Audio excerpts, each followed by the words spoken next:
What's going on, everybody? Well, it's been a while since I've done anything Jeep related, and I've been flat towing mine for a while, so I wanted to do a transmission transfer case oil check. This is one of those things you want to keep in mind to keep checking, because when you flat tow these older Jeeps, they have a tendency to leak oil through this rubber boot right here, because this is a slip yoke. So the transmission fluid that's in this transfer case is responsible for lubricating the slip shaft on the drive shaft. Now, when you flat tow these old Jeeps, you put the transfer case in neutral and you put the transmission in gear so that it doesn't spin due to centrifugal force from the drive shafts and the axle spinning while the transfer case spins.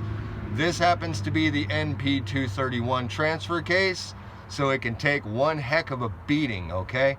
So that's how I do it when I flat tow instead of disconnecting my drive shafts. Now, if I'm gonna do a super long trip, I'm gonna disconnect the drive shafts. But if I'm just towing it around here and there, I'll throw the transfer case in neutral. So I'm gonna show you how you basically check the fluid in these, but before I do, you're gonna need some tools. You're gonna need your extension in 1/2 inch. You're going to need your 1 3/16 socket, and to be smart and make it easy, you're gonna need your torque wrench. Now, in order to torque these bolts back down, they're 35 foot-pounds, just to let you know that. I've already got this one loose. I had to put some fluid in it. It's not an easy thing to do, but now that it's topped off, I'll show you how to check it. But first, I'm gonna show you the bolts. So when you're looking at these transfer cases, you've got one bolt right there on the bottom, and then you have this one right up here, and that one happens to be your fluid check bolt. Okay, so what you're going to do is you're going to take your pinky or whatever finger is small enough to go into the top of the hole, and you're going to dip down, and your fluid level should be right at the threads or just below the threads of this bolt, and you know you're good on fluid. So, like I said, I've already filled this one up. It was a little low, but I'm gonna pull that off. And if you've got fluid coming out of it, great, no worries. But I'm gonna stick my finger in, dip it down, and as you can see, there is in fact automatic transmission fluid on my finger. So I know I'm good to go for this transfer case, and I'm not gonna have any worries on it. Now, the transmissions take a specific gear oil.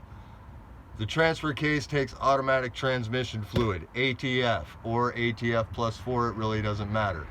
But that's something you always want to keep in mind, because like I said, this component right here on these slip yoke drive shafts, that gasket right there lubricates this shaft as it spins, so they have a tendency to go through oil after a while.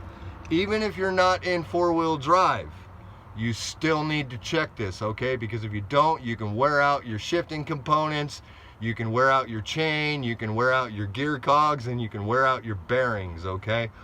I've already rebuilt this one once. I don't want to have to do it again. So I figured I'd share that information with you on basically how to check your transfer case for fluid when you're flat towing your vehicle or just driving it around if you have an old Jeep like mine, all right? So you guys take care. I'll see you next time. Don't forget to hit that subscribe button. Like the video if you liked any of the mechanical information on it, and then share it with a friend. And don't forget your notification bell, all right? I'll see you guys later.